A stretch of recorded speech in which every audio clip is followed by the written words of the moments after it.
Hallelujah. നമുക്ക് ദൈവവചനത്തിലേക്ക് നമ്മുടെ ശ്രദ്ധ നമുക്ക് തിരിക്കാം. നമ്മൾ കഴിഞ്ഞ ദിവസങ്ങളൊക്കെ എടുത്തുകൊണ്ടിരുന്നത്, ചിന്തിച്ചുകൊണ്ടിരുന്നത് കർത്താവ് നമ്മളെ പഠിപ്പിച്ച ഗിരിപ്രഭാഷണത്തിൽ നിന്നായിരുന്നല്ലോ. ഇന്ന് അതിനകത്തുനിന്ന് തന്നെ നമുക്ക് കണ്ടിന്യൂ ചെയ്യാൻ ആഗ്രഹിക്കുന്നു. വളരെ മനോഹരമായ വാക്കുകളാണ് യേശുവിൻ്റെ വാക്കുകൾ. യേശുവിൻ്റെ വാക്കുകൾ നമ്മൾ പഠിച്ചില്ലെങ്കിൽ പിന്നെ ആരുടെ വാക്കുകളാണ് നമ്മൾ പഠിക്കുന്നത്? യേശുവിൻ്റെ വാക്കുകളിൽ അവസാനം കർത്താവ് പറഞ്ഞു, എൻ്റെ ഈ വചനങ്ങൾ കേട്ട് ചെയ്യുന്നവൻ ആഴത്തിൽ അടിസ്ഥാനമിട്ട് വീട് പണിയുന്ന മനുഷ്യനോട് തുല്യനാവും. ആമേൻ. അതാണ് യേശുവിൻ്റെ വാക്കുകൾക്കുള്ള പ്രത്യേകത. ആ വീടിൻ്റെ മേൽ കാറ്റടിച്ചു, ആ വീടിൻ്റെ മേൽ മഴ വന്നു, വെള്ളം പൊങ്ങി, പക്ഷെ ആ വീട് തകർന്നില്ല. യേശുവിൻ്റെ വചനങ്ങളെ കേൾക്കുകയും അതനുസരിച്ച് ജീവിക്കുകയും ചെയ്യുന്നവർ കാറ്റടിച്ചാലും പ്രളയം വന്നാലും മുങ്ങാതെ കുലുങ്ങാതെ ദൈവം സഹായിക്കും. ആമേൻ. നമുക്ക് ദൈവവചനത്തിലേക്ക് നമുക്ക് എടുത്ത വാക്യം നിങ്ങൾക്കറിയാതെ മത്തായി സുവിശേഷം 5-ാമത്തെ മാത്യു ചാപ്റ്റർ 5:7. വളരെ ചെറിയ വാക്യങ്ങളാണല്ലോ, നമുക്ക് വളരെ ഈസി ആയിട്ട് മനസ്സിലാകാവുന്ന കാര്യങ്ങളാണ് കർത്താവ് നമ്മളെ പഠിപ്പിക്കുന്നത്. കരുണയുള്ളവർ ഭാഗ്യവാന്മാർ, അവർക്ക് കരുണ ലഭിക്കും. Blessed are the merciful, for they shall receive mercy, for they shall obtain mercy. ഈ കരുണ എന്ന് പറയുന്നത് ദൈവവചനത്തിലെ ഉടനീളം നമ്മൾ കാണുന്ന ഒരു പ്രിൻസിപ്പിളാണ്. Mercy is a principle which runs through the Bible, especially in New Testament. And mercy, it is the basis of God's love. അല്ലേ? കരുണാസമ്പന്നനായ ദൈവം. It is an attitude അല്ലെങ്കിൽ an attribute of God. God is merciful. So as His children, we are supposed to be merciful, isn't it? So Jesus is telling that. യേശു പറയുന്നു, കരുണ ഉള്ളവർ ഭാഗ്യവാന്മാർ, അവർക്ക് കരുണ ലഭിക്കും. യാക്കോബിന്റെ ലേഖനത്തിൽ ഒരു വാക്യമുണ്ട്, കരുണ കാണിക്കാത്തവന് കരുണയില്ലാത്ത ന്യായവിധി ഉണ്ടാകും, കരുണ ന്യായവിധിയെ ജയിച്ചു പ്രശംസിക്കുന്നു. James 2:13. For he shall have judgment without mercy that hath showed no mercy, and mercy triumphs over judgment. കരുണ ന്യായവിധിയെ ജയിച്ചു പ്രശംസിക്കുന്നു. ആമേൻ. ദൈവം പറയുന്നു, കരുണയിൽ നിന്നാണ് നമുക്ക് ക്ഷമിക്കാൻ കഴിയും.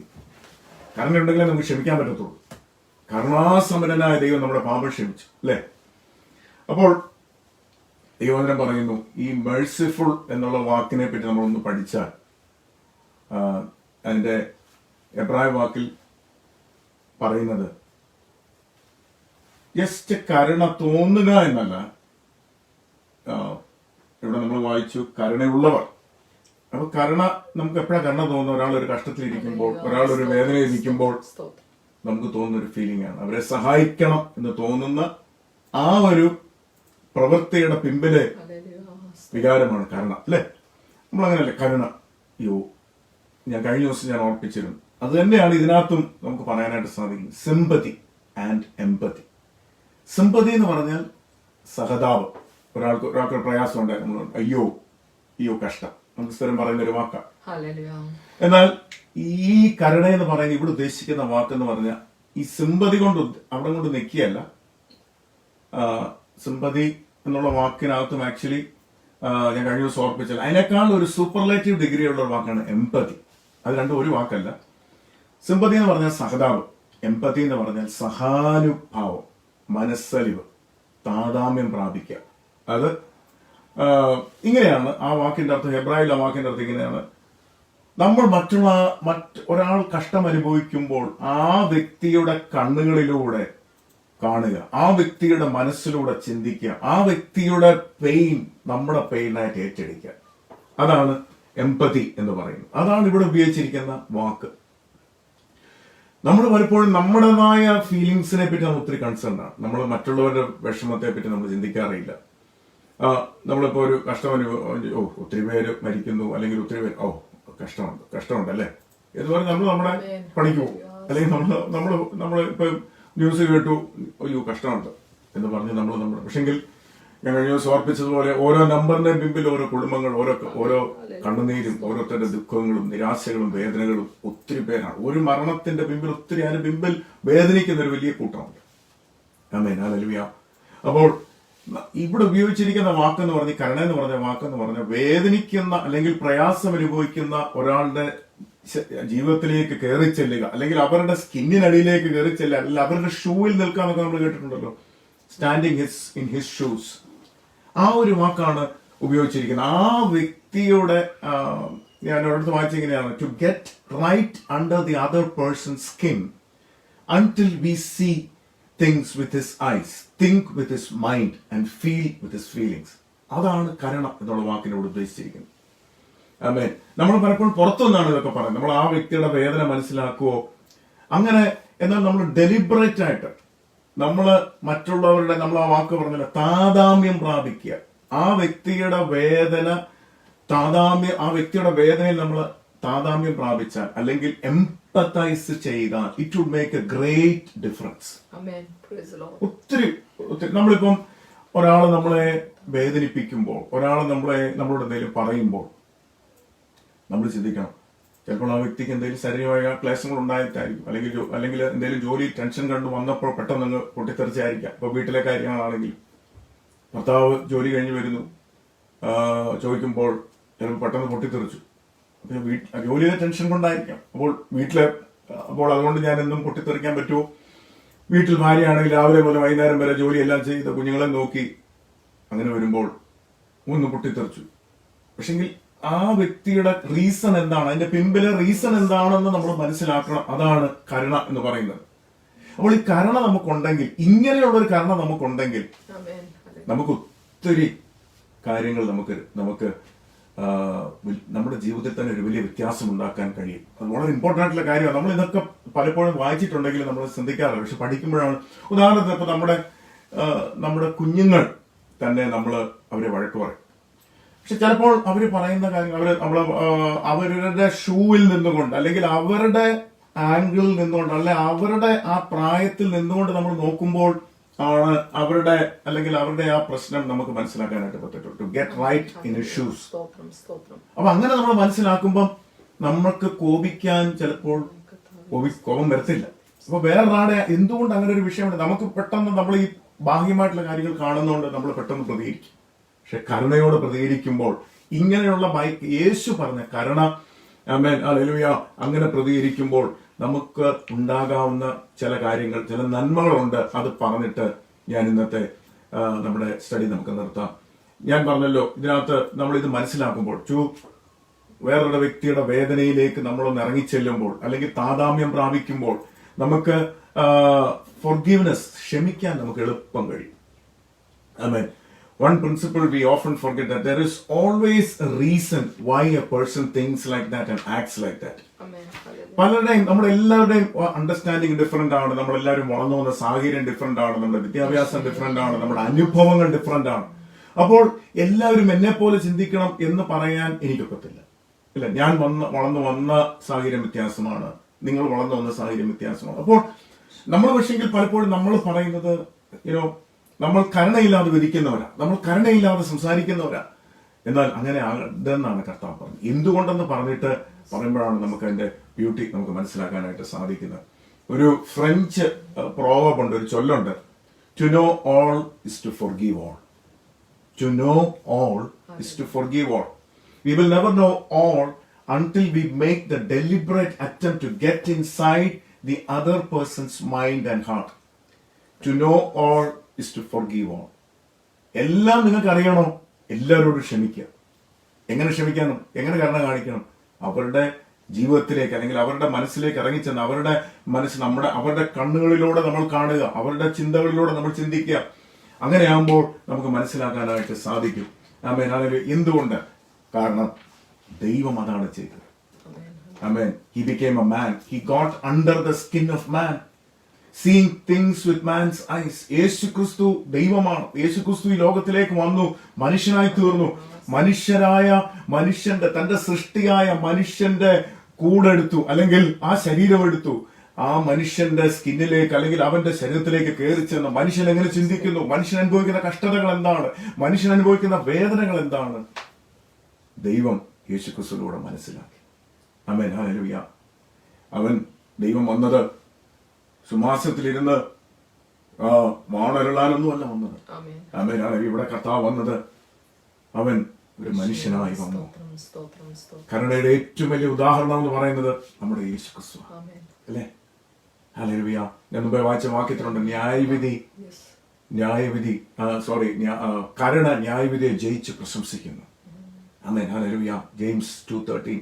നമുക്കറിയാം, കരുണ എന്ന് പറയുമ്പോൾ അതിനൊരു ഉപമയോടെ നമുക്ക് പറയുമ്പോൾ നമുക്ക് മനസ്സിലാവും. നല്ല ശമരിയക്കാരന്റെ ഉപമ. We know the parable of the good Samaritan, isn't it? Since you know that, I'm not going to explain it in detail. നമ്മൾക്ക് ആ ഉപമ അറിയാവുന്നതുകൊണ്ട് ഞാൻ അത് ദീർഘമായി തന്നെ എക്സ്പ്ലെയിൻ ചെയ്യാൻ ആഗ്രഹിക്കുന്നില്ല. നിങ്ങൾക്ക് അറിയാമല്ലോ, കഥ കുഞ്ഞുങ്ങൾക്ക് പോലും അറിയാമല്ലോ.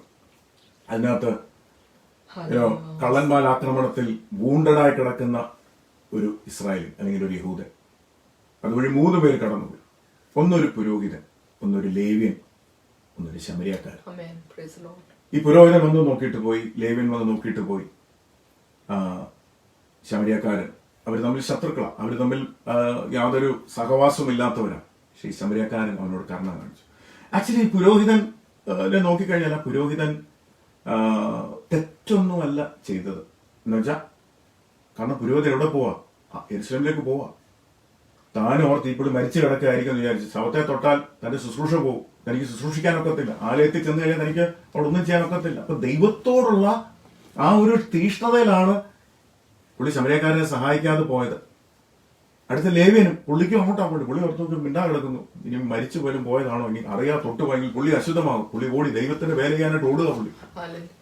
പക്ഷെങ്കിൽ ശത്രുവായിരുന്ന ഈ ശമരിയക്കാരൻ, അല്ലെങ്കിൽ യാതൊരു സമ്പർക്കവും പുലർത്താത്ത യഹൂദനും ശമരിയക്കാര ജാതികളിൽ നിന്ന് ശമരിയക്കാരനായ ഒരു മനുഷ്യൻ വന്ന് ഇവരോട് കരുണ കാണിച്ചു. കർത്താവ് ഒരിക്കൽ പറഞ്ഞു, യാഗത്തിലല്ല നിങ്ങൾ കഴിക്കുന്ന വലിയ സാക്രിഫൈസും ആലയോ യാഗവും നിയമങ്ങളും ഇതിലൊന്നും അല്ല കർത്താവ് പ്രസാദിക്കുന്നത്. കർത്താവ് പറഞ്ഞു, ഐ പ്ലഷർ ഇൻ മേഴ്സി, ഞാൻ കരുണയില പ്രസാദിക്കും. അപ്പൊ നമ്മൾ നമ്മുടെ വിഷയം കരുണയാണല്ലോ. We are thinking about mercy. അപ്പൊ നിങ്ങൾ എന്നെ ഫോളോ ചെയ്യുന്നുണ്ടല്ലോ.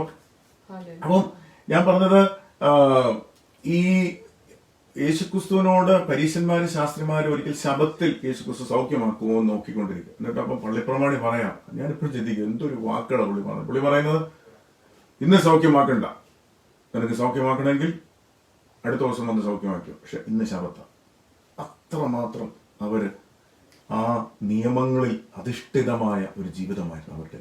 പക്ഷെ കർത്താവ് പറയുന്നു, ഞാൻ യാഗത്തിലല്ല പ്രസാദിക്കുന്നത്, ഞാൻ കരുണയില പ്രസാദിക്കുന്നത്. ആമേൻ. ഹല്ലേലൂയ. മേഴ്സി എന്ന് പറയുന്നത് യേശുക്രിസ്തു കാൽവറി ക്രൂശിൽ ചെയ്തൊരു കാര്യമാണ്. അത് നമ്മൾ അതൊന്ന് വായിക്കണം. യേശുക്രിസ്തു പറയുന്ന കാര്യങ്ങൾ ബുദ്ധിമുട്ടാണ്, അല്ലെങ്കിൽ യേശുക്രിസ്തു പറയുന്ന കാര്യങ്ങൾ നമുക്ക് അംഗീകരിക്കാൻ ഒക്കത്തില്ല, അല്ലെങ്കിൽ അത് ചെയ്യാൻ ഒക്കത്തില്ല എന്ന് പറയുന്ന കൂട്ടരുണ്ട്. പക്ഷെ ഞാനിത് പഠിച്ചപ്പോൾ എനിക്ക് മനസ്സിലായ ഒരു കാര്യം, ഈ കാര്യങ്ങളൊക്കെ യേശുക്രിസ്തു ചെയ്തതാണ്. ഇപ്പൊ കരുണ കാണിക്കണമെന്ന് കർത്താവ് നമ്മളോട് പറയുന്നു. ഏറ്റവും വലിയ കരുണയുടെ എക്സാമ്പിൾ കാണിച്ചത് യേശുവാണ്. ഓക്കെ, നമുക്കൊരു വാക്യം ഒന്ന് എടുക്കാം. ലൂക്കോസിന്റെ സുവിശേഷം 6-ാം അധ്യായം അതിന്റെ 27-ാമത്തെ വാക്യം. Luke chapter 6:27.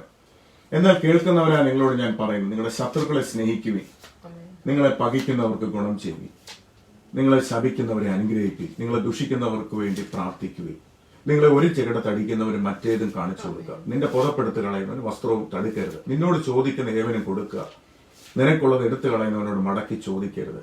മനുഷ്യർ നിങ്ങൾക്ക് എന്ത് ചെയ്യണം നിങ്ങൾ ഇച്ഛിക്കുന്നത് പോലെ തന്നെ അവർക്കും ചെയ്യുവി. ഓക്കെ, എന്നിട്ട് വീണ്ടും 35-ാമത്തെ വാക്യം വീണ്ടും കർത്താവ് അത് പറയാണ്, നിങ്ങളോ ശത്രുക്കളെ സ്നേഹിക്കുവിൻ, അവർക്ക് നന്മ ചെയ്യുവീൻ, ഒന്നും പകരം ഇച്ഛിക്കാതെ കടം കൊടുക്കുവിൻ, എന്നാൽ നിങ്ങളുടെ പ്രതിഫലം വളരെയാകും, നിങ്ങൾ അത്യുന്നതന്റെ മക്കളാകും. അവൻ നന്ദി കെട്ടവരോടും ദുഷ്ടന്മാരോടും ദയാലു ആകുന്നുവല്ലോ. എന്നിട്ട് അടുത്ത വാക്യം, അങ്ങനെ നിങ്ങളുടെ പിതാവ് മനസ്സലിവുള്ളവനാകുന്നത് പോലെ നിങ്ങളും മനസ്സലിവുള്ളവരാകുവീൻ. ആമേൻ. ഹല്ലേലൂയ. ശത്രുക്കളെ സ്നേഹിക്കണമെന്ന് പറഞ്ഞു. അയ്യോ കർത്താവേ, അതെങ്ങനെ പറ്റുന്നത്? പക്ഷെ നമ്മൾ ആരായിരുന്നു? നമ്മൾ ശത്രുക്കളായിരുന്നു. ദൈവത്തിന്റെ മുമ്പിൽ പാപിയായ മനുഷ്യൻ ശത്രുവായിരുന്നു. നമ്മൾ ദൂരസ്ഥരായിരുന്നു, നമ്മൾ പാപികളായിരുന്നു. ഒരിക്കലും കർത്താവ് നമ്മളെ മക്കളാക്കി തീർക്കാൻ യാതൊരു ഗുണവുമില്ലാത്ത കൂട്ടത്തിലുള്ളവരായിരുന്നു ഞാനും നിങ്ങളെല്ലാവരും. പക്ഷെ പരിശുദ്ധനായ ദൈവം ഈ ലോകത്തിലേക്ക് ഇറങ്ങി വന്നു, ഒരു മനുഷ്യനായി ജീവിച്ചു, നമ്മളോട് കരുണ കാണിച്ചുകൊണ്ടല്ലേ Praise the Lord. സ്തോത്രം. നമുക്ക് കർത്താവിനെ അറിയുവാനും പിതാവായ ദൈവത്തിന്റെ അടുത്തേക്ക് കടന്നു വരുവാനും ഇവിടെയായി തീർന്നത്. ആമേൻ. ഹല്ലേലൂയ. നമ്മൾ ഇവിടെ പറയുന്ന കർത്താവ് പറയുന്നു, അങ്ങനെയാണെങ്കിൽ നമുക്ക് ശത്രുക്കളെ സ്നേഹിക്കാൻ പറ്റുമോ? നിങ്ങൾ തന്നെ പറ. നമ്മൾ പലപ്പോഴും നമ്മുടെ കുടുംബത്തിലുള്ളവരെ അല്ലെങ്കിൽ നമ്മളെ സഹായിക്കുന്നവരെ സഹായിക്കാൻ നമുക്ക് വളരെ ഈസിയാണ്. എനിക്ക് എന്നെ ഒരാൾ ഫുഡിന് വിളിച്ചു, അടുത്ത ആഴ്ച ഞാനവരെ വിളിക്കുന്നു. അത് ക്ലബുകളിലും എല്ലായിടത്തും, റോട്ടറി ക്ലബിലും സമാജങ്ങളും എല്ലായിടത്തും ആ ഒരു സ്നേഹമുണ്ട്. പക്ഷെ കർത്താവ് ഇവിടെ പറയുന്നത്, നമ്മളെ സ്നേഹിക്കാൻ തിരിച്ചു തരാൻ കഴിയാത്തവരെയാണ് ശത്രു, അവരെയാണ് സ്നേഹിക്കേണ്ടത്. നമ്മൾ എക്സ്പെക്ട് ചെയ്യുന്നുണ്ടെങ്കിൽ, നമ്മളൊരിക്കും പറയാറുണ്ട്, നമ്മളൊക്കെ ചെയ്തിട്ട് പറയും, എന്നാലും ഒരു താങ്ക്സ് പോലും പറഞ്ഞില്ലല്ലോ. നമ്മളൊക്കെ പറയുന്നൊരു കാര്യം അല്ലേ, ഞാനും പറഞ്ഞിട്ടുണ്ട്. എന്നാലും നന്ദി പോലും, ഒരു വാക്ക് എന്നാലും നന്ദി പോലും പറഞ്ഞില്ലല്ലോ. പക്ഷെ നമ്മള് എക്സ്പെക്ട് ചെയ്യുന്നുണ്ടെങ്കിൽ അത് കരുണയല്ല, അത് സാധാരണ മറ്റുള്ളവരും ചെയ്യുന്നൊരു കാര്യമാണ്, അതൊരു ബിസിനസ്സാണ് അല്ലേ. ഇപ്പൊ നമ്മൾ താങ്ക്സ് അപ്പൊ നമ്മൾ ഉദ്ദേശിച്ചത് എന്തിനാ? നമ്മൾ ചെയ്ത് എന്തിനു വേണ്ടിയാ? നമ്മൾ ചോറ് കൊടുത്തതിന് വേണ്ടിയാ? നമ്മൾ സഹായിച്ചതിന് വേണ്ടിയാ? നമുക്കൊരു നന്ദി കിട്ടാൻ വേണ്ടിയാ? അതാണ് തെറ്റായ ഒരു ആറ്റിറ്റ്യൂഡ്. അദ്ദേഹം ആഗ്രഹിക്കുന്നില്ല.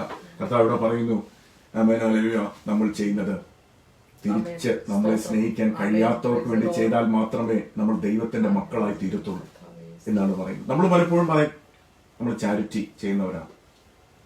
നമ്മൾ ഈ രാജ്യങ്ങളിലൊക്കെ ആണെങ്കിൽ ചിലർ പറയാറുണ്ട്, ഒത്തിരി തുണി ഞാൻ ചാരിറ്റിക്ക് കൊടുത്തു, ഒത്തിരി ഞാൻ സഹായിച്ചു, ചാരിറ്റിക്ക് കൊടുത്തു, പഴയ ഷൂസും എല്ലാം ചാരിറ്റിക്ക് കൊടുത്തു. പക്ഷെ ആക്ച്വലി ചാരിറ്റിക്കാർ നമ്മൾ ഹെൽപ്പ് ചെയ്തത് എന്തിനു വേണ്ടിയാണെന്ന് അറിയാം? പഴയ തുണികളെല്ലാം നമ്മുടെ വാർഡ്രോബിൽ സ്ഥലമില്ലാത്തതുകൊണ്ട് അത് അവരെടുത്തു. അതാ പക്ഷെ നമ്മൾ പറയുന്നത് എന്തോ, നമ്മൾ അവരെ സഹായിച്ചെന്നാ പറയുന്നത്. പിന്നെ നമ്മുടെ പുതിയ ഫാഷന് വേണ്ടി നമ്മൾ പഴയതെല്ലാം മാറ്റുന്നു, പാവപ്പെട്ടവർക്ക് കൊടുത്തു. അപ്പൊ പക്ഷെ അങ്ങനെയല്ല നമ്മൾ ചെയ്യുന്നത്. കർത്താവ് ഇവിടെ പറയുന്നു, ലവ് യുവർ എനിമീസ്. കാരണം അതിലൂടെയാണ് കർത്താവ് നമ്മളെ സ്നേഹം പഠിപ്പിക്കുന്നത്. ഒരിക്കലും ഒരാൾ ദൈവത്തോട് പ്രാർത്ഥിച്ച്, കർത്താവെ എനിക്ക് സ്നേഹിക്കാൻ കഴിവ് തരണേ, സ്നേഹിക്കാൻ കൃപ തരണേ, സ്നേഹിക്കാൻ കൃപ തരണമേ. എന്ത് പറ്റിയെന്നറിയാം? അയലൊക്കെക്കാരനാണ് പുള്ളിയുടെ ശത്രുവായിട്ട്. അപ്പൊ പുള്ളി ചോദിച്ചു, കർത്താവ് ഞാൻ നിന്നോട് സ്നേഹിക്കാനല്ല ചോദിച്ച്, അപ്പൊ നീ എന്താ ഇങ്ങനെ കാണിച്ച? കർത്താവ് ശാന്തമായിട്ട് പറഞ്ഞു, മോനെ നീ സ്നേഹിക്കാൻ കൃപ ചോദിച്ചു. സ്നേഹിക്കുന്നത് എങ്ങനെയാ? സ്നേഹിക്കുന്നവരെ സ്നേഹിച്ചാൽ അതെല്ലാവരും ചെയ്യുന്ന കാര്യമാണ്. എന്നാൽ ശത്രുക്കളെ സ്നേഹിക്കണം, അതിനുവേണ്ടി അതിന്റെ കൃപയാണ്, അതിനുവേണ്ടി ഞാൻ അങ്ങനെ ചെയ്തു, അങ്ങനെ നീ പഠിക്കുകയുള്ളൂ എന്ന് പറഞ്ഞു. അപ്പൊ അത് നമുക്കൊരു ഉദാഹരണമാണ്, നമുക്കൊരു എക്സാമ്പിളാണ്. ഓക്കെ, ഇവിടെ പറയുന്നു കരുണ. നമുക്ക് മടങ്ങി വരാം, കരുണ എന്ന വിഷയത്തിലേക്ക് നമുക്ക് മടങ്ങി വരാം. സാംസ് 41:1 പറയുന്നു, 41 സംഘത്തിന് 1 വാക്യം പറയുന്നു, എളിയവനെ ആദരിക്കുന്നവൻ ഭാഗ്യവാൻ, അനർത്ഥ ദിവസത്തിൽ യഹോവ അവനെ വിടുവിക്കും. Blessed is he that considers the poor, the Lord will deliver him in time of trouble. Amen. അതിനുശേഷം 18 സംഘത്തിൽ ഇങ്ങനെ ഒരു വാക്യമുണ്ട്, ദയാലുവോട് നീ ദയാലു, with the merciful you will show merciful. Amen. Hallelujah. നിഷ്കളങ്കനോട് നീ നിഷ്കളങ്കനാണ്. എനിക്ക് ദൈവവചനത്തിൽ ഇഷ്ടമുള്ളൊരു വാക്യമാണ് ഈ കരുണയെ പറ്റി പറയുമ്പോഴാണ്, കൊടുക്കുന്നതിനെ പറ്റി പറയുമ്പോഴാണ്. എനിക്കത് ഭയങ്കര സദൃശവാക്യത്തിലൊരു വാക്യമാണ്. നിങ്ങൾക്ക് ഞാൻ പലപ്പോഴും പറഞ്ഞിട്ടുള്ളൊരു കാര്യമാണ്. എങ്കിലും സദൃശവാക്യം 19 ഞാൻ ബൈബിൾ ഉണ്ടെങ്കിൽ നിങ്ങളൊന്ന് എടുത്ത് വായിക്കാമോ? 19:17 Proverbs 19:17 എളിയവനോട് കൃപ കാട്ടുന്നവൻ യഹോവയ്ക്ക് വായ്പ കൊടുക്കും, അവൻ ചെയ്ത നന്മയ്ക്ക് അവൻ പകരം കൊടുക്കും. ഇംഗ്ലീഷിൽ വായിക്കട്ടെ, one who is gracious to a poor man lends to the Lord and he will repay him for his good deed. ഒന്ന് ഓർത്ത് നോക്കിയേ, ദൈവം നമുക്ക് ആയുസ് തന്നു, ദൈവം നമുക്ക് ആരോഗ്യം തന്നു. എന്തൊരു അത്ഭുതമാണ്. ഞാൻ ശ്രദ്ധിച്ച് കേൾക്കുക. ദൈവം നമുക്ക് ആരോഗ്യം തന്നു, ദൈവം നമുക്ക് പഠിക്കാനുള്ള ബുദ്ധി തന്നു, ദൈവം നമുക്ക് ജോലി തന്നു, ദൈവം നമുക്ക് വീട് തന്നു, ദൈവം നമുക്ക് പണം തരുന്നു, ശമ്പളം തരുന്നു, കഴിവ് തരുന്നു. ഇതെല്ലാം ദൈവം തന്നിട്ട് ഇതിൽ നിന്ന് നമ്മൾ ഒരു എളിയവനോട് കരുണ കാണിച്ചാൽ അതെന്ത് ചെയ്യുക? ദൈവത്തിന് നമ്മൾ ലോൺ കൊടുക്കുക. ദൈവത്തിന് നമ്മൾ ലോൺ കൊടുക്കണമെങ്കിൽ ഒന്ന് ഓർത്ത് വയ്ക്കുക, ദൈവം ആ ഒരു പ്രവൃത്തിയെ, അല്ലെങ്കിൽ കരുണ എന്ന് പറഞ്ഞ പ്രവൃത്തിയെ ദൈവം എത്രമാത്രം വിലമതിക്കണം. ദൈവം തന്ന പണത്തിൽ നിന്ന്, ദൈവം തന്ന ജോലിയിൽ നിന്ന് നമ്മൾ അല്പമെടുത്ത് നമ്മളൊരു പാവപ്പെട്ടവനെ സഹായിക്കുക, അല്ലെങ്കിൽ കരുണ കാണിക്കുക. അത് ഈക്വലന്റ് ടു ദൈവത്തിന് വായ്പ കൊടുക്കുക. ദൈവത്തിന് വായ്പ കൊടുത്തിട്ടുണ്ടോ? എന്നാൽ തീർച്ചയായിട്ടും ദൈവം തിരിച്ചു തരും. ദൈവം അതൊരിക്കലും നമുക്ക് മുടക്കം വരത്തില്ല. അത് കിട്ടാൻ വേണ്ടിയല്ല ഞാൻ പറഞ്ഞത്. എന്തിനു വേണ്ടിയാന്ന് ചോദിച്ചാൽ, കരുണാസമ്പന്നനായ ദൈവത്തിന്റെ മകനാ ഞാൻ, മകളാ ഞാൻ. അപ്പന്റെ സ്വഭാവം മക്കൾക്ക് വരത്തില്ലേ? അപ്പൻ കരുണ കാണിച്ചതുപോലെ നമുക്ക് കരുണ കാണിക്കാൻ പറ്റില്ലേ? അപ്പന്റെ മക്കൾ എന്ന് പറയുന്ന നമുക്ക് കഷ്ടപ്പെടുന്നവരോട് കരുണ കാണിക്കുവാൻ നമുക്ക് കഴിഞ്ഞില്ലെങ്കിൽ പിന്നെ ആർക്കാ കഴിയുന്നത്? അങ്ങനെ ആ കരുണയിലാണ് ക്രിസ്ത്യാനിത്വം അല്ലെങ്കിൽ ക്രിസ്ത്യാനിറ്റി അല്ലെങ്കിൽ ഞാൻ കഴിഞ്ഞ ദിവസം ഓർപ്പിച്ചതുപോലെ ഓൾ ദ ഹോസ്പിറ്റൽസ്, ഓർഫനേജസ്, കഷ്ടപ്പെടുന്നവരെ സഹായിക്കുന്ന എല്ലാ ചാരിറ്റികളുടെയും പുറയിലോട്ട് പോയാൽ അതിന്റെ എല്ലാം ബേസിസ് യേശു ക്രിസ്തു, അവന്റെ കരുണ. ആമേൻ. ദൈവവചനം പറയുന്നു ഈ കരുണ, ഹല്ലേലൂയ, ഇത് നമ്മൾ കരുണ കാണിക്കണം. എന്നാൽ മാത്രമേ നമുക്കും ദൈവത്തിൽ നിന്ന് കരുണ കാണിക്കത്തുള്ളൂ, കരുണ കിട്ടത്തുള്ളൂ. It is only who will show this mercy will receive it. Amen. Hallelujah. അങ്ങനെയാണെങ്കിൽ ഇന്ന് രാത്രികാലം നമുക്കൊന്ന് കരുണ കാണിക്കുവാൻ ഒരു തീരുമാനം നമുക്ക് എടുക്കാമോ? ഞാൻ പറഞ്ഞു ഇത് ഒത്തിരി ഗുണങ്ങളുണ്ട് ഇങ്ങനെ ഈ കാര്യത്തിൽ. കാരണം നമുക്ക് ക്ഷമിക്കാൻ പറ്റും. നമ്മൾ പലപ്പോഴും നമ്മൾ ചിന്തിക്കുന്നത് എല്ലാവരും എന്നോട് കരുണ കാണിക്കണം, എനിക്ക് ആരോടും കരുണ കാണിക്കാൻ പറ്റത്തില്ല, ഞാൻ വലിയ തിരക്കുള്ള ആളാ അല്ലെങ്കിൽ എന്നൊക്കെ നമ്മൾ പറയുന്ന ആൾക്കാരുണ്ട്. എല്ലാവരും എനിക്ക് വേണ്ടി കരുണ കാണിക്കണം, അല്ലെങ്കിൽ എല്ലാവരും എന്നെ സഹായിക്കണം, എനിക്ക് ആരെ സഹായിക്കാൻ സമയവുമില്ല, എനിക്ക് ആർക്കും വേണ്ടി പ്രാർത്ഥിക്കാനും സമയമില്ല, എല്ലാവരും എനിക്ക് വേണ്ടി പ്രാർത്ഥിച്ചോളൂ. അയ്യോ, അങ്ങനെയല്ല. കരുണയുണ്ടെങ്കിൽ ആമേൻ ഹല്ലേലൂയ, അത് നമ്മളിലേക്ക് തിരിച്ചു വരും. നമ്മൾ കരുണ കാണിക്കുമ്പോൾ ഇപ്പൊ നമ്മൾ ഒരാളോട് എങ്ങനെ ഇടപെടുന്നു അതിന്റെ റിഫ്ലക്ഷൻ നമുക്ക് തിരിച്ചിങ്ങോട്ട് കിട്ടത്തുള്ളൂ. ആമേൻ. നമ്മൾ മറ്റുള്ളവരിലൂടെ നമുക്ക് ആ റിഫ്ലക്ഷൻ അല്ലെങ്കിൽ ആ കരുണ നമുക്ക് ലഭിക്കുവാനായിട്ട് ഇടയായിത്തീരും. ഇത് മാനുഷികമായ നിലയിൽ കർത്താവ് നമ്മളോട് പഠിപ്പിക്കും. എന്നാൽ ദൈവമായിട്ടുള്ള നിലയിലാണ് അതിന്റെ വളരെ ഇമ്പോർട്ടൻ്റ് ആയിട്ടുള്ള കാര്യം. അവിടെ പറയുന്നു, നമ്മൾ മുമ്പേ വായിച്ച വാക്യത്തിൽ പറയുന്നു, ആമേൻ, നിങ്ങൾ അത്യുന്നതന്റെ പുത്രന്മാരായി തീരേണ്ടതിന് തന്നെ. ആമേൻ. He is supremely, amen, he is God. But when we show mercy we become more of his character. നമ്മൾ അവനെ പോലെ ആയിത്തീരുന്നു. അപ്പോൾ ഞാനിതൊന്ന് കൺക്ലൂഡ് ചെയ്യാനായിട്ട് ആഗ്രഹിക്കുന്നു. ഞാൻ നമ്മൾ പഠിച്ച എന്താണ്? Blessed are the merciful for they shall obtain mercy. ഞാനൊന്ന് കൺക്ലൂഡ് ചെയ്യട്ടെ. ഞാൻ ഇംഗ്ലീഷ് ആദ്യം കൺക്ലൂഡ് ചെയ്തിട്ട് ഞാനത് മലയാളത്തിൽ പറയാം. Oh the blessedness of man who gets right inside other people until he can see with their eyes, think with their thoughts, feel with their feelings. For he who does that will find others do the same thing for him. And God will show mercy to him and will know that is what God, Jesus Christ, has done. ഞാൻ ഒന്നുകൂടെ ഒന്ന് പറയട്ടെ. ആമേൻ. മലയാളത്തിൽ ഞാൻ ഒന്നുകൂടെ ഒന്ന് പറയാം. ആരാണ് ഭാഗ്യവാൻ? കഷ്ടപ്പെടുന്ന ഒരു വ്യക്തിയുടെ ജീവിതത്തിലെ കഷ്ടങ്ങളുമായി താതാമ്യം പ്രാപിക്കുന്നവൻ, അവരുടെ ചിന്തകളിലേക്ക് ഇറങ്ങിച്ചെന്ന് അവരുടെ കണ്ണുകളിലൂടെ ആ വിഷയത്തെ കാണുകയും അവരുടെ കണ്ണുകളിലൂടെ വിഷയത്തെ ദർശിക്കുകയും ചെയ്യുന്നവർ. Amen hallelujah. അത് താൻ ചെയ്യുമ്പോൾ ആമേൻ ഹല്ലേലൂയ മറ്റുള്ളവരും അതുപോലെ തന്നോട് ചെയ്യുമെന്ന് ചിന്തിക്കുകയും ആമേൻ ദൈവം തന്നോട് കരുണ കാണിക്കും. ആമേൻ. അത് ദൈവം എന്നോട് കരുണ കാണിച്ചതാണെന്ന് മനസ്സിലാക്കുകയും ചെയ്യുന്നവനാണ് ഏറ്റവും വലിയ ഭാഗ്യം. അതാണ് ഈ ഭാഗ്യം. ആ സെന്റൻസ് ഇച്ചിരി ലോങ് ആണ്. ഞാൻ ഒന്നുകൂടെ ഇംഗ്ലീഷ് ഒന്ന് പറയുമ്പോൾ നിങ്ങൾക്ക് ചൂടുന്ന് നിങ്ങൾ അത് നിങ്ങളുടെ മനസ്സിലൊന്ന് ഇറങ്ങിച്ചെല്ലാൻ വേണ്ടി ഞാനൊന്ന് പറയുകയാണ്. Oh the blessedness of man who gets right inside other people until he can see with their eyes, think with their thoughts, feel with their feelings. For he who does that will find others do the same for him. And God will show mercy to him. And he will know that is what God in Christ Jesus has done. കരുണയുള്ളവർ ഭാഗ്യവാന്മാർ, അവർക്ക് കരുണ ലഭിക്കും. ഈ ദിവസങ്ങളിൽ നമ്മൾ ഒത്തിരി പേര് ഈ ലോകത്തിൽ നിന്ന് മാറ്റപ്പെടുന്നത് നമ്മൾ കേൾക്കുന്നു, നമ്മൾ കാണുന്നു. ദൈവമക്കളെ, പ്രിയപ്പെട്ടവരെ,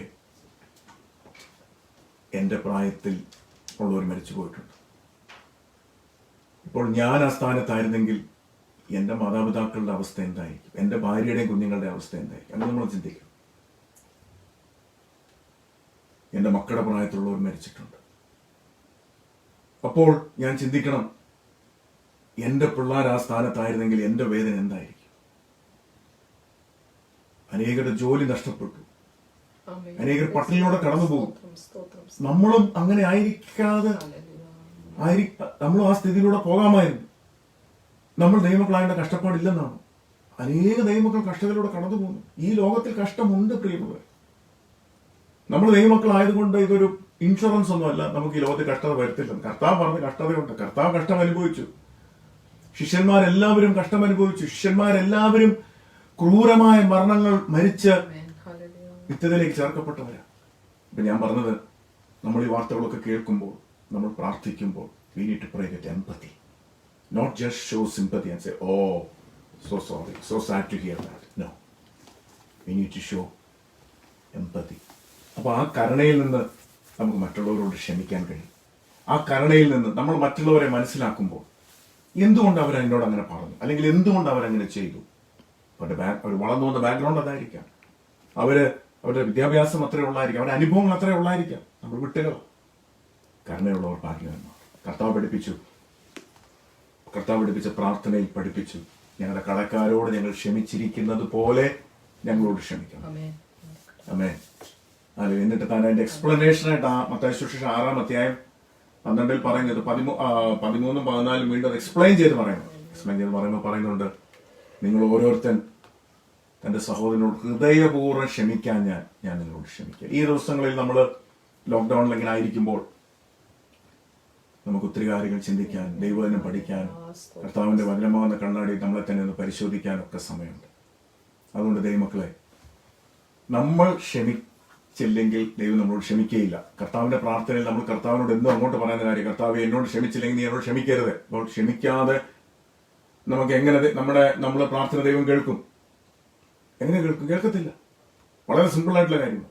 കർത്താവ് പറഞ്ഞു, പല പ്രാവശ്യം കർത്താവിനെ പറ്റി പറഞ്ഞിട്ടുണ്ട്. ഒരിക്കൽ കർത്താവ് ഒരു ഉപമ പറഞ്ഞു. ഒത്തിരി ലക്ഷക്കണക്കിന് രൂപ, ലക്ഷക്കണക്കിന് പൗണ്ട് അല്ലെങ്കിൽ ലക്ഷക്കണക്കിന് ഡോളർ കടമുള്ള ഒരു മനുഷ്യനുണ്ടായി. അദ്ദേഹത്തെ കടക്കാർ വന്ന് അദ്ദേഹത്തെ ജയിലിലിടാൻ തുടങ്ങിയപ്പോൾ കരഞ്ഞ് വിളിച്ചപ്പോൾ രാജാവ് പറഞ്ഞു, ഓക്കെ, എന്നോട് ക്ഷമിച്ചേക്കാം. പുള്ളി ഇങ്ങോട്ട് ഇറങ്ങി വന്നപ്പോൾ പുള്ളിക്ക് ഒരു തുച്ഛമായ 10 രൂപ 100 രൂപ തരാനുണ്ടായിരുന്നു. ലക്ഷങ്ങളെ ക്ഷമിച്ച് കിട്ടിയപ്പോൾ തുള്ളിച്ചാടി ഇങ്ങോട്ട് വരുമ്പോൾ ആണ്ട വരുന്നു ഒരുത്തൻ. നിസ്സാര എമൗണ്ട് ഇവനോട് പണ്ടങ്ങാണ്ട് വാങ്ങിച്ചു. ഇപ്പൊ ഇവനെ കണ്ടപ്പോഴേ ഓർമ്മ ഇവനോട് കഴുത്തിന് കയറി പിടിച്ചു. എന്നിട്ട് പറഞ്ഞു, ഇപ്പൊ തരാൻ പറഞ്ഞു. പുള്ളി കാല് പിടിച്ചു. പക്ഷെ പുള്ളി പറഞ്ഞു, പെട്ടത്തില്ല, ഇപ്പൊ തരണോ പറഞ്ഞു. അവനെ അടച്ചിട്ടേക്കാൻ പറഞ്ഞു. നിയമവശമായിട്ട് അവൻ ശരിയാ. പക്ഷെ മറ്റുള്ളവർ കണ്ടത് രാജാവിന്റെ അടുത്ത് കാര്യം ബോധിപ്പിച്ചു.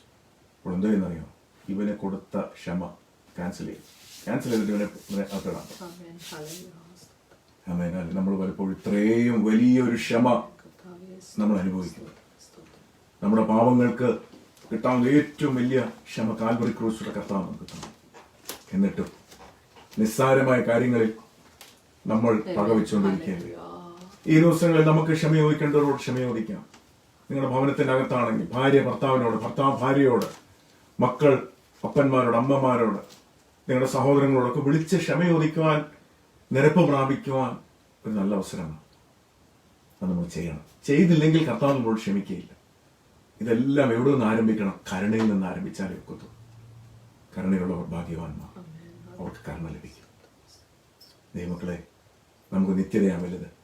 നമുക്ക് കർത്താവിന്റെ സന്നിധി നിൽക്കുമ്പോൾ കർത്താവിനോട് പറയരുത്, അയ്യോ നീ ഇത്രയും പ്രാവശ്യം നീ വചനം കേട്ടിട്ടും ബൈബിൾ നിന്റെ കയ്യിലുണ്ടായിരുന്നിട്ടും നീ പകയോടുകൂടെ ഒക്കെയാണ് നീ ഇടപെട്ടത് എന്ന് കർത്താവ് നമ്മളോട് പറയരുത്. അത് മാത്രമല്ല, നമ്മുടെ വിഷയങ്ങൾ നമ്മൾക്ക് ദൈവത്തിന്റെ സന്നിധിയിലേക്ക് നമ്മൾ കടന്നു ചെല്ലുമ്പോൾ പ്രാർത്ഥിക്കുന്ന വിഷയങ്ങൾക്ക് മറുപടി കിട്ടണമെങ്കിൽ നമുക്ക് നമ്മുടെ പാപങ്ങൾ, നമ്മൾ മറ്റുള്ളവരോട് ക്ഷമിക്കാനുള്ള എല്ലാം ഒന്ന് വിട്ടുകളഞ്ഞേ. ഞാൻ മുമ്പേ പറഞ്ഞ പോലെ കരുണ ന്യായവിധിയെ ജയിച്ച് പ്രശംസിക്കും. Mercy triumphs over judgment. കരുണ കാണിക്കാത്തവർക്ക് കരുണ കൂടാത്ത ന്യായവിധി ഉണ്ടാവുന്നു. നമ്മൾ ആൾക്കാരെ വേദനിപ്പിക്കുമ്പോൾ അതേ നാണയത്തിൽ തന്നെ തിരിച്ച് നമുക്ക് കിട്ടുമെന്നുള്ള കാര്യം നമ്മൾ മറക്കരുത്. നമ്മൾ മിടുക്കരാകും. ചിലപ്പോൾ നമ്മൾ വാക്കുകൾ കൊണ്ട് വെട്ടുമ്പോൾ, നമ്മൾ വാക്കുകൾ കൊണ്ട് കുത്തി കീറുമ്പോൾ നമ്മൾ ഓർക്കും, വീട്ടിലാണെങ്കിൽ നമ്മൾ പറയും, നമ്മൾ അനുഭവിച്ചോട്ടെ, നമ്മളിന്ന് കരയിപ്പിച്ചു എന്നൊക്കെ നമ്മൾ പറയുമായിരിക്കും. നമ്മൾ മിടുക്കനാകുമായിരിക്കും. ദൈവത്തിന് മുമ്പിലാകത്തില്ല. കരുണയുണ്ടെങ്കിൽ നിങ്ങൾക്ക് കരുണ ലഭിക്കും. മനസ്സരിവുണ്ടെങ്കിൽ ദൈവം നിങ്ങളോട് മനസ്സരിവാണ്. With the merciful God will show us merciful. അതുകൊണ്ട് ദൈവത്തിൽ ഒന്ന് ഏൽപ്പിച്ചു കൊടുക്കാം. ഹല്ലേലൂയ. കർത്താവ്, ഞാൻ ഈ പറയുന്ന സമയത്ത് ദൈവത്തിൽ നിങ്ങളൊരു തീരുമാനമെടുക്കുന്നു. കർത്താവെ, ഞാൻ ഒത്തിരി വേദനകൾ എൻ്റെ ഉള്ളിലുണ്ട്. എന്നെ വേദനിപ്പിച്ചവരുടെ വാക്കുകൾ എനിക്ക് മറക്കാൻ കഴിയുന്നില്ല. കർത്താവെ, അത് മറക്കാൻ കൃപ തരണമേ. നമുക്ക് ദൈവത്തോട് ഒരു നിമിഷം എല്ലാവരും ഒന്ന് പ്രാർത്ഥിച്ചു. ചിലപ്പോൾ നിങ്ങളെ വഞ്ചിച്ചവരായിരിക്കാം, ചിലപ്പോൾ നിങ്ങളെ കുത്തി നോവിപ്പിച്ചവരായിരിക്കാം, നിങ്ങൾക്ക് മറക്കാൻ കഴിയത്തില്ലായിരിക്കാം. പക്ഷെങ്കിൽ കർത്താവ് നമ്മളോട് മറന്നതല്ലേ? കർത്താവ് നമ്മുടെ പാപങ്ങളെയോട് ക്ഷമിച്ചതല്ലേ? അവൻ നമ്മുടെ പാപങ്ങളെ ഓർക്കുന്നില്ല. കർത്താവ് നമ്മുടെ പാപങ്ങളെ ഓർത്തായിരുന്നെങ്കിൽ, നമ്മൾ ഓരോ പ്രാവശ്യം കർത്താവിന്റെ സന്നിധി ചെല്ലുമ്പോൾ കർത്താവ് നമ്മുടെ പാപങ്ങൾ ഓർത്തായിരുന്നെങ്കിലോ? കർത്താവ് പറയുന്നു, ഉദയം അസ്തമയത്തോട് അകന്നിരിക്കുന്നത് പോലെ അവൻ നമ്മുടെ ലംഘനങ്ങളെ നമ്മോട് അകറ്റിയിരിക്കും. സമുദ്രത്തിന്റെ ആഴത്തിൽ അവൻ നമ്മുടെ പാപങ്ങൾ ഇട്ട് കളഞ്ഞിരിക്കും. ഒരിക്കലും ആ പാപം ഇനി അവൻ ഓർക്കയില്ല. അതുപോലെ നമുക്കൊന്ന് മറക്കാം. ഹല്ലേലൂയ. നമുക്ക് നിത്യതയാവരുത്. നമുക്ക് നമ്മുടെ പ്രാർത്ഥന ദൈവം കേൾക്കണം. അതുകൊണ്ട് എല്ലാവരോടും ക്ഷമിക്കുക. അങ്ങനെ ക്ഷമിക്കുമ്പോൾ നമ്മളെല്ലാം അറിയുന്നു എന്നാണ് ഞാൻ മുമ്പേ പറഞ്ഞത്. ആമേൻ. അതിനുള്ള കൃപയ്ക്കായി നമുക്ക് ദൈവത്തോട് ചോദിക്കാം. അവർ വിഷമിപ്പിച്ചവരോട് ദൈവം ചോദിച്ചോട്ടെ. പക്ഷെ ഞാൻ കഴിഞ്ഞ ദിവസം ഓർപ്പിച്ചതുപോലെ മോശ ഭൂമിയിലെ ഏറ്റവും സൗമ്യനായിരുന്നു. മോശ പ്രതികരിച്ചു. എപ്പോഴാ? ദൈവത്തിന്റെ കാര്യം വന്നപ്പോൾ മോശ കോപിച്ചു. മോശ ദൈവത്തിന് വേണ്ടി വളരെ തീക്ഷ്ണതയുള്ളവനായി നിന്നു. എന്നാൽ മോശയുടെ വ്യക്തിപരമായ ജീവിതത്തിന് നേരെ സ്വന്തം സഹോദരനും സഹോദരിയും തനിക്കെതിരെ വാക്കുകൾ പറഞ്ഞപ്പോൾ താൻ മിണ്ടാതെ. മോശമുണ്ടായിരുന്നപ്പോൾ ദൈവം സംസാരിച്ചു. മോശ പ്രതികരിച്ചാണെങ്കിൽ ദൈവം ഉണ്ടായിരുന്നു. നമ്മൾ ഉണ്ടായിരുന്നാൽ ദൈവം നമുക്ക് വേണ്ടി സംസാരിക്കും. ആമേൻ. ഹല്ലേലൂയ. നമ്മൾ ഭാരപ്പെടരുത്.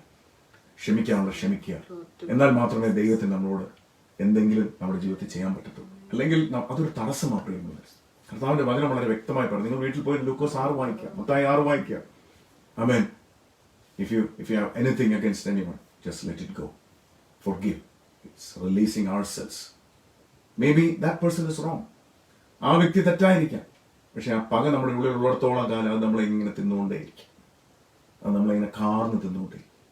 പക്ഷെ നമ്മൾ ക്ഷമിക്കുമ്പോൾ നമ്മൾ റിലീസാകുക. നമ്മൾ വിട്ടു ഫോർഗീവ് എന്ന് എഴുതിയിരിക്കും. ആമേൻ. നമ്മൾ റിലീസാകുക, നമ്മൾ ഫ്രീ ആകുക.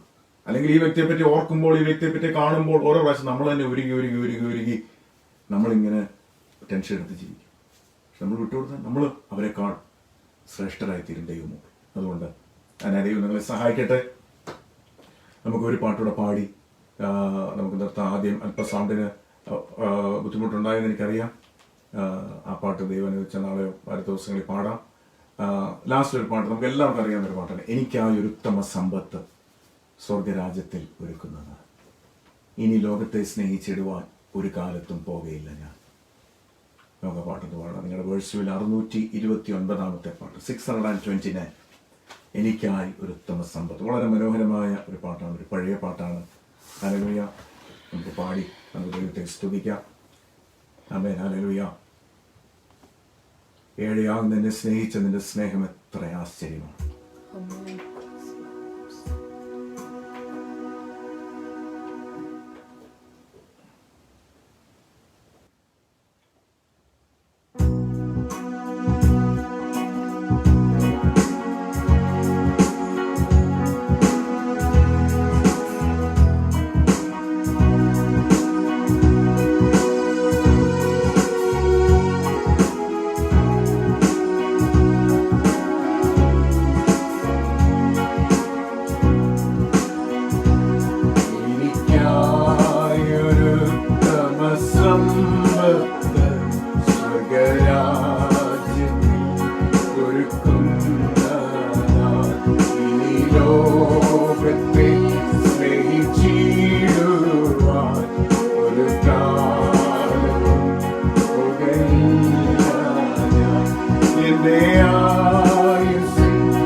Yeah.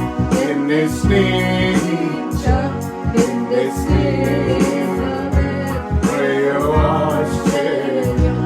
എന്റെ പാപശാപങ്ങൾ നീക്കി തിരുജീവനാൽ എന്നെ നിറച്ചല്ലോ. എന്റെ ആയുസ്സിൻ നിരമൊക്കെയും അങ്ങേ മാത്രം ഞാനിനി സേവിക്കും. എന്റെ പ്രാണനായകൻ യേശുവേ, നിന്റെ സ്നേഹം എനിക്കേകിടണേ. എന്റെ പ്രാണനായകൻ യേശുവേ, നിന്റെ സ്നേഹം എനിക്കേകിടണേ. ദേഹവും തിരുവാലയമായി നിന്റെ ആത്മാവേ എനിക്കേകിയതാ. തിരുനാമത്തിൻ മഹത്വത്തിനായി ഇനി ജീവിപ്പാൻ കൃപ നൽകുക. എന്റെ ആയുസ്സിൻ ദിനമൊക്കെയും അങ്ങേ മാത്രം ഞാനിനി സേവിക്കും. എന്റെ പ്രാണനായകൻ യേശുവേ, നിന്റെ സ്നേഹം എനിക്കേകിടണേ. പ്രിയൻ തേജസ്സിൽ വെളിപ്പെടും നാളിൽ ഞാനും തേജസ്സിൻ മുൻപിൽ നിൽക്കുവാൻ. എന്റെ ദേഹവും ആത്മാവും സമ്പൂർണ്ണമായി സമർപ്പിക്കുന്നു. എന്റെ ആയുസ്സിൻ ദിനമൊക്കെയും അങ്ങേ മാത്രം ഞാനിനി സേവിക്കും. എന്റെ പ്രാണനായകൻ യേശുവേ, നിന്റെ സ്നേഹം എനിക്കേകിടണേ. എന്റെ പ്രാണനായകൻ യേശുവേ, നിന്റെ സ്നേഹം എനിക്കേകിടണേ. ഹല്ലേലൂയ. ദൈവം കർത്താവ് എല്ലാവരും അനുഗ്രഹിക്കട്ടെ. കർത്താവ് രണ്ടാം ദിവസം ദൈവം വെച്ച നാളെ നമുക്ക് വീണ്ടും കാണാം.